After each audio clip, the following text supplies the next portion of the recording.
বিশ্বে হিন্দু জনসংখ্যার ভিত্তিতে বাংলাদেশের অবস্থান তৃতীয়, অর্থাৎ বৃহত্তর ভারত ও নেপালের পরেই বাংলাদেশের অবস্থান। তাই বাংলাদেশের অলিতে গলিতে অসংখ্য মন্দির, তীর্থস্থান এবং মহাপুরুষ বা অবতারদের জন্মভূমি রয়েছে। তেমনি 300 বছরের পুরনো একটি জাগ্রত তীর্থস্থান অবস্থিত বাংলাদেশের বৃহত্তম খুলনা জেলার তেরখাদা উপজেলায়, যা ছাগলাদা বুড়ো মায়ের গাছতলা নামে বিখ্যাত বা জাগ্রত। নমস্কার বন্ধুরা, সনাতনী নলেজের আরো একটি নতুন এপিসোডে আপনাদেরকে স্বাগত। যে যেখান থেকে ভিডিওটি দেখছেন সবার প্রতি কৃতজ্ঞতা, ভালোবাসা ও শুভকামনা। আজকের এপিসোডে আমরা জানবো ছাগলাদা বুড়ো মায়ের গাছতলা সম্পর্কে বিস্তারিত আলোচনা। আশা করি ভিডিওটি সবাই মনোযোগ সহকারে দেখবেন।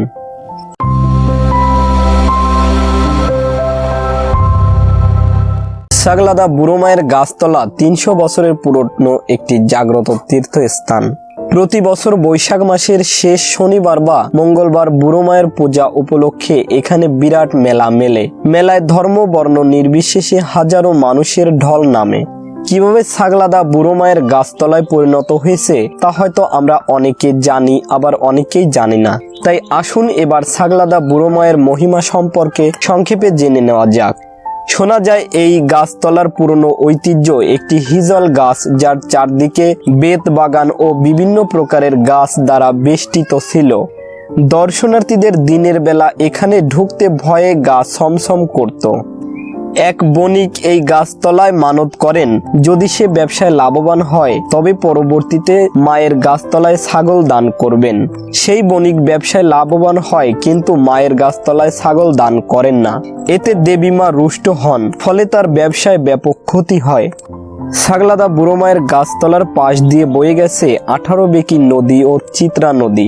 এক পূর্ণিমার রাতে তার বাণিজ্যিক জাহাজ সেই নদীতে ডুবে যায়। সেই থেকে এই তীর্থস্থানের নাম বদলে ছাগলাদা নামে পরিচিত হয়। একজন গরিব জেলে এই নদীতে মাছ ধরতে এসেছিল। সে অনেক আশা নিয়ে এসেছিল অনেক মাছ পাবে বলে, তাই সে জাল ফেলে চলে যায়। সেই দিন মা স্বপ্নে দেখা দিয়ে বলল, আমি স্বয়ং বুড়ো মা, তোমার এই জালের ভেতর আটকে গিয়াছি। ডুবুরিদেরও মা এই একই আদেশ দিল যে এই জাল তুলো না, আমি এখানে জাগ্রত। এভাবে মায়ের মহিমা চারদিকে ছড়িয়ে পড়ে। নদীর পাড়েই মায়ের ঘাট অবস্থিত। এই ঘাটে এসে যদি কোনো ভক্ত ভক্তি মনে মায়ের কাছে সাহায্য চাইতো, তাহলে মা ভক্তের মনোবাসনা পূর্ণ করত। ছেলে মেয়ে বা দুরারোগ্য ব্যাধি যে উপলক্ষ নিয়ে মায়ের কাছে মানত করত, মা তা পূরণ করত এবং পূজার উপকরণ দিয়ে দিত। কিন্তু কোনো এক অসাধু ব্যক্তি মায়ের এই অলৌকিক ঘটনা বিশ্বাস না করে ছলনার আশ্রয় নেয়, আর সেই থেকে মায়ের পূজার উপকরণ পাঠানো বন্ধ হয়ে যায়।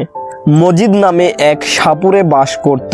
একদিন সে মায়ের গাছতলায় সাপ ধরতে আসলো। যখনই সে বিন বাজাতে লাগলো, চারদিক থেকে সাপের বন্যা বয়ে যেতে লাগলো। তার মধ্যে একটি বড় সাপ ছিল, যার মাথায় সিঁদুরের ফোঁটা ছিল। এই দৃশ্য দেখে মজিদ ভয়ে আতঙ্কিত হয়ে বিন ছেড়ে অজ্ঞান হয়ে পড়ল। তার জীবন বাঁচানো একেবারে অসম্ভব ছিল। পরবর্তীতে মায়ের কাছে ক্ষমা প্রার্থনা করায় কোনো রকমে প্রাণে বেঁচে যায় সে।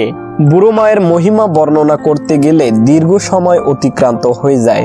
সময়ের বিবর্তনে বুড়ো মায়ের গাছতলায় অনেক উন্নতি সাধিত হয়েছে। প্রতি শনি, মঙ্গলবার ও পূর্ণিমার রাতে এখানে মায়ের ভজন কীর্তন অনুষ্ঠিত হয়। মন্দির প্রাঙ্গণে প্রবেশ করতেই সবার প্রথমে চোখে পড়ে সেই অলৌকিক নদীর ঘাট, যেখানে রয়েছে গঙ্গা দেবীর সুন্দর কারুকার্য খচিত মন্দির। এই নদীর ঘাটে স্নান করে সবাই শুদ্ধ হয়ে মায়ের মন্দিরে প্রবেশ করেন। ভেতরে প্রবেশ করতেই দণ্ডায়মান অবস্থায় দাঁড়িয়ে রয়েছে বুড়ো মায়ের মন্দির কমপ্লেক্সের দৃষ্টিনন্দন মূল ফটক। এখানে রয়েছে বুড়ো মায়ের ঐতিহ্যবাহী বটগাছ এবং তার সামনে বুড়ো মায়ের মন্দির। মন্দিরের মধ্যেই রয়েছে বুড়ো মায়ের দৃষ্টিনন্দন মূর্তি।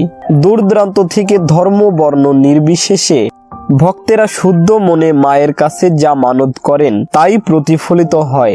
পবিত্র মনে মায়ের কাছে মানত করলে মা ভক্তের মনোবাসনা পূর্ণ করেন। বটগাছের পেছনেই রয়েছে বুড়ো মায়ের মন্দির কমপ্লেক্স ভবন। নাট মন্দিরের ভিতরে সর্বাগ্রেই রয়েছে দুর্গা মায়ের মন্দির।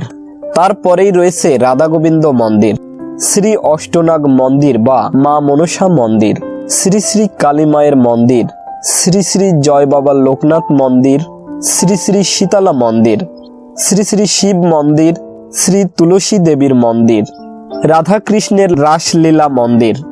বিভিন্ন মতুয়া সম্প্রদায় কর্তৃক বুড়ো মায়ের গাছতলায় আগত ভক্তবৃন্দের জন্য জলছত্র ব্যবস্থা করা হয়।